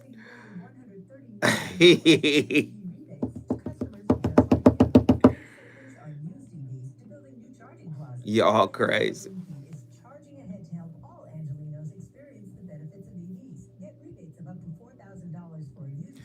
Big facts, Brooklyn. What up?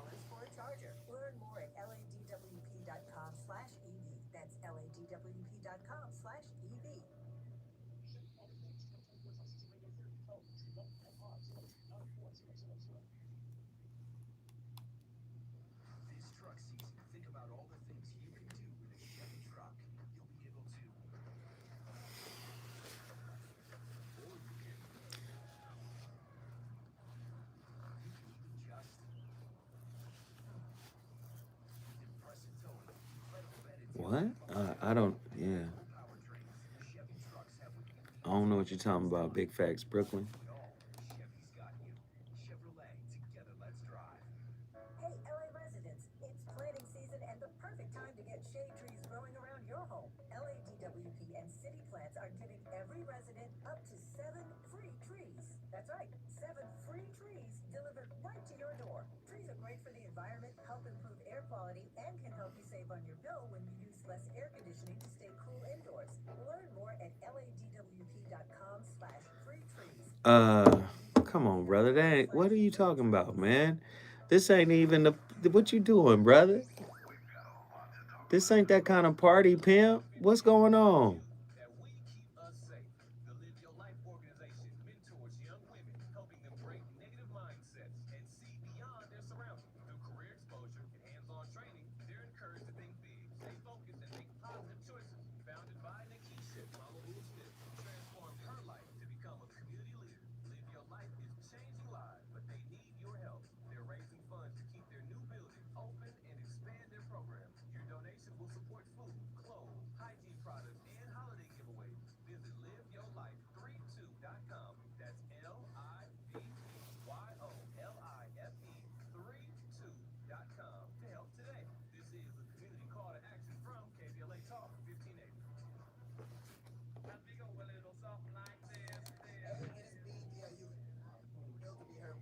Live in 20.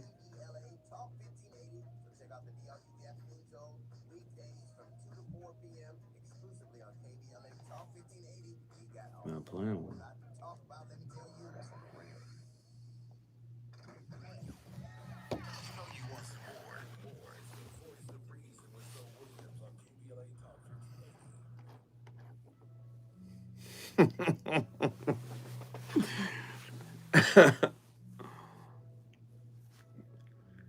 This was definitely a dry begging song. I'm gonna wait for you to finish with your wife.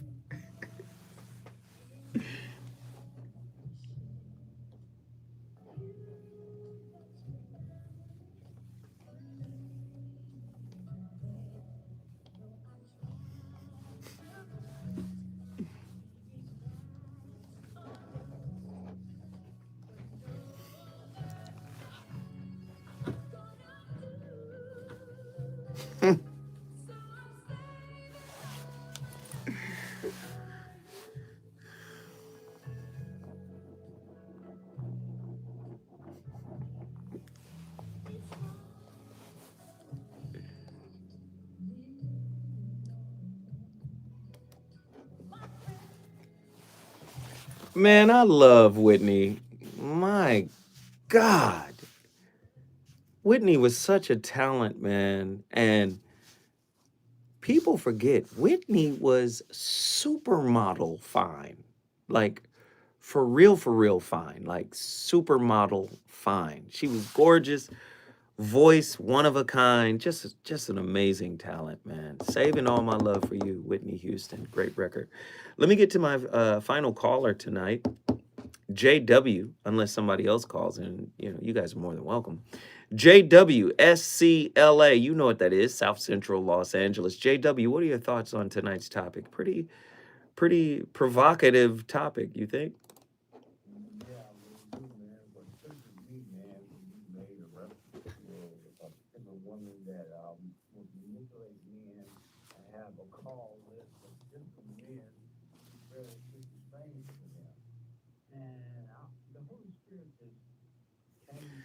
The Holy Spirit called you, brother? Talk to us.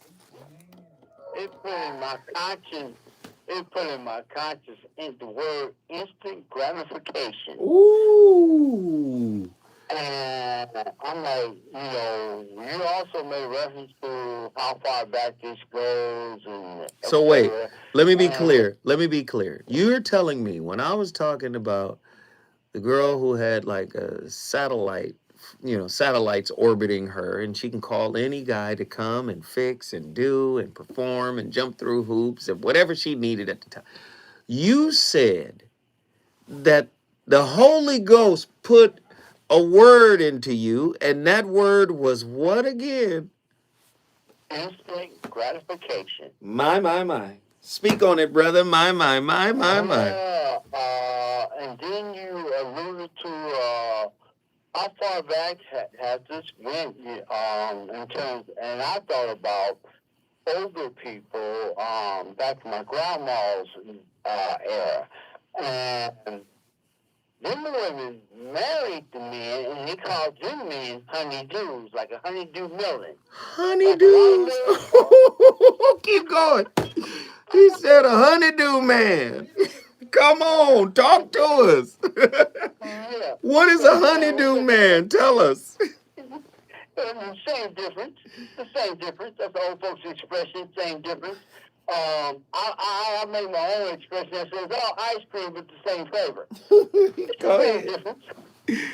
Go ahead, brother. Go ahead. But anyway, yeah, man, the honeydew melon is the honeydew this, honeydew that, etc. Right. So, with the satellite woman, she got multiple people on her Rolodex or in her phone or whatever. And, but yeah, the key word is instant gratification. Now, this is something that's limited. Okay? It's not a long-term thing. Now, the common thread that runs through the whole conversation that you brought up is gratification.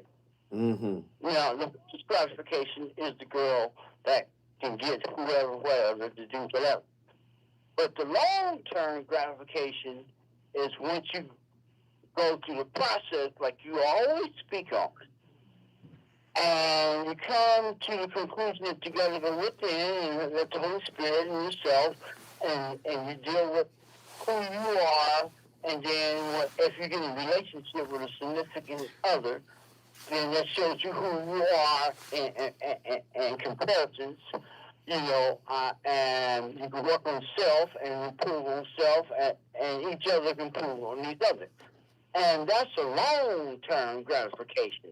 And I'm going to land it right there. Thank you, brother. I appreciate you for respecting the clock, my friend. And you already know you got a seat at the table anytime you want to jump in here. Thank you, J-Dub and South Central LA for repping the hood. Don't worry, Dodgers. When we come back to LA, trust me, we got one more. Oh, then we're going to beat them in New York. But if we lose, we're going to come back to LA. That's if we lose. I think it's set up for us to win 4-2. And then when we come back to LA, Snoop is going to perform. Listen, I'm putting it out there.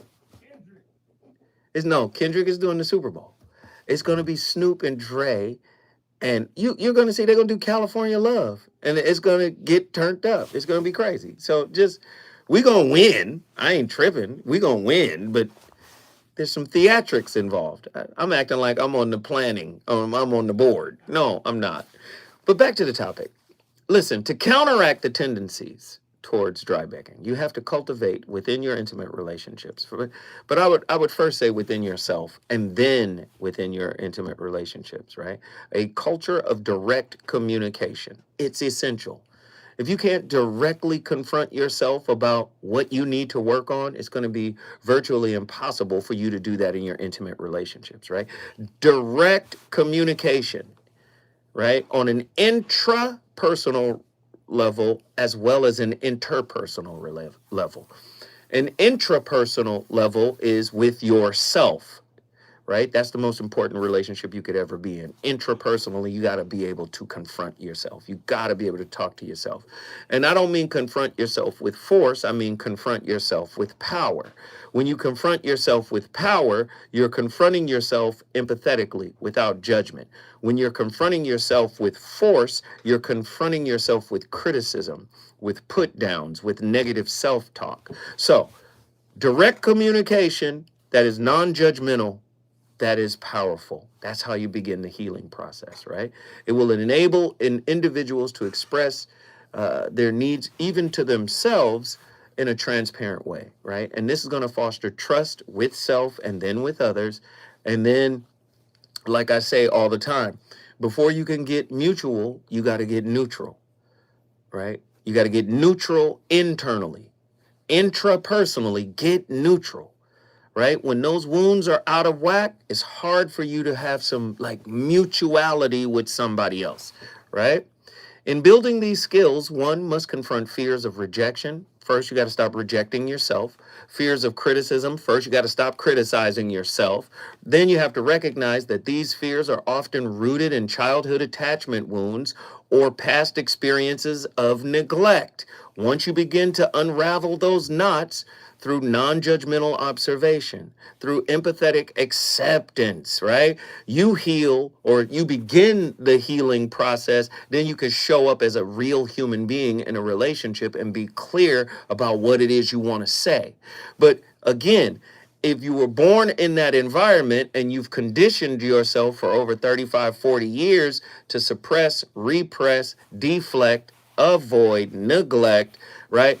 It's going to take a while to undo that conditioning, right?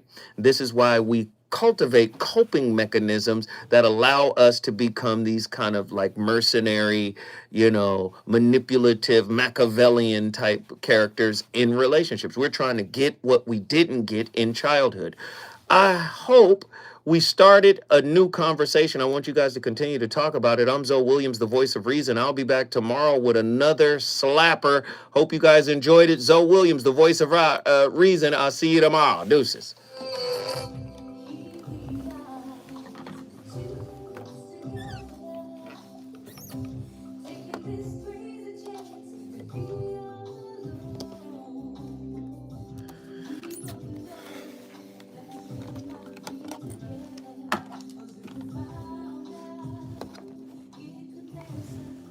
Both are cribs.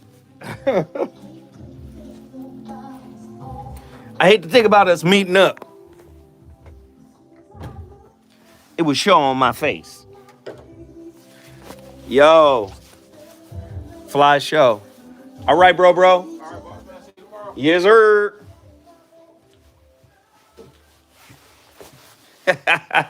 Great show tonight, man. Appreciate everybody for tapping in. Number love. I hope. All right. Deuce.